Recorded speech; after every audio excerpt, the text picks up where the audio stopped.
வணக்கம். தமிழ் ஃபுட் கார்னரில் இன்னைக்கு ஒரு ஈவினிங் டைம் ஸ்நாக் பார்க்க போகிறோம். Potato bites. இது வந்து நல்ல கிறிஸ்பாக சாப்பிட்றதுக்கு ரொம்ப ரொம்ப டேஸ்ட்டாக இருக்கும். வீட்டில் உள்ள குறைவான பொருட்களை வச்சு நினைச்ச மாத்திரத்தில் டக்குன்னு செய்யக்கூடிய இந்த ஸ்நாக்கை எப்படி பண்ணுறதுன்னு பார்க்கலாம். 300 கிராம் உருளைக்கிழங்க தோல் சீவி வச்சுருக்கேன். இந்த உருளைக்கிழங்க பாதி அளவுக்கு வேக வச்சுக்கணும்.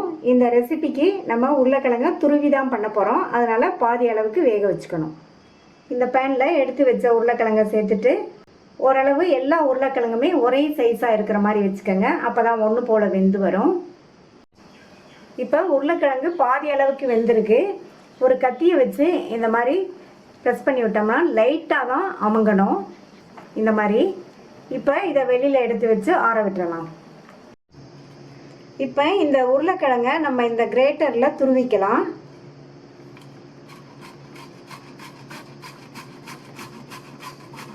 உருளைக்கிழங்க பாதி அளவு வேக வச்சதுனால துருவல் வந்து நல்லா இந்த மாதிரி பூ மாதிரி இருக்குது.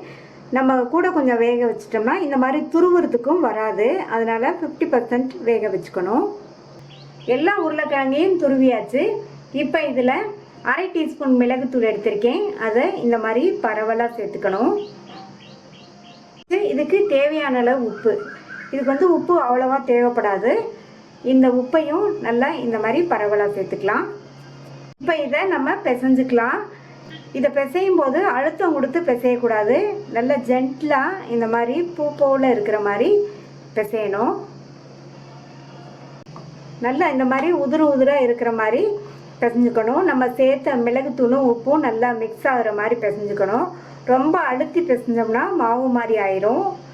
இப்போ எண்ணெயில் போட்டு ஃப்ரை பண்ணுறதுக்கு இந்த ரெடி பண்ணி வச்ச மிக்ஸில் இருந்து கொஞ்சமாக எடுத்து ரொம்ப அழுத்தம் கொடுக்காம லைட்டாக இந்த மாதிரி திரட்டிட்டு 2 சைடும் இந்த மாதிரி லைட்டாக ப்ரெஸ் பண்ணி விட்டுக்கோங்க. மேலே வந்து இந்த துருவெல்லாம் லைட்டாக மேலே எலும்பி இருக்கு இல்லையா, அதெல்லாம் தெரியாத அளவுக்கு நல்லா ஃப்ளாட் பண்ணி விட்டுக்கணும். இந்த மாதிரி சிலிண்டர் ஷேப்க்கு ரெடி பண்ணி வச்சுருக்கேன். இதே மாதிரி எல்லாத்தையுமே ஈக்குவல் சைஸில் நம்ம ரெடி பண்ணி வச்சுக்கலாம்.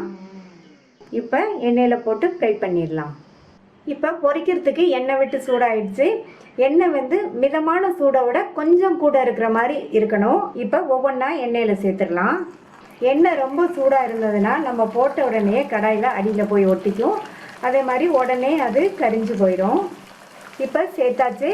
போட்ட உடனே கரண்டியை போட்டு நீங்கள் கிண்டி கொடுக்க வேண்டாம். ஒரு 2 நிமிஷம் ஆகட்டும். அதுக்கப்புறமா நம்ம வந்து கிண்டி கொடுக்கலாம்.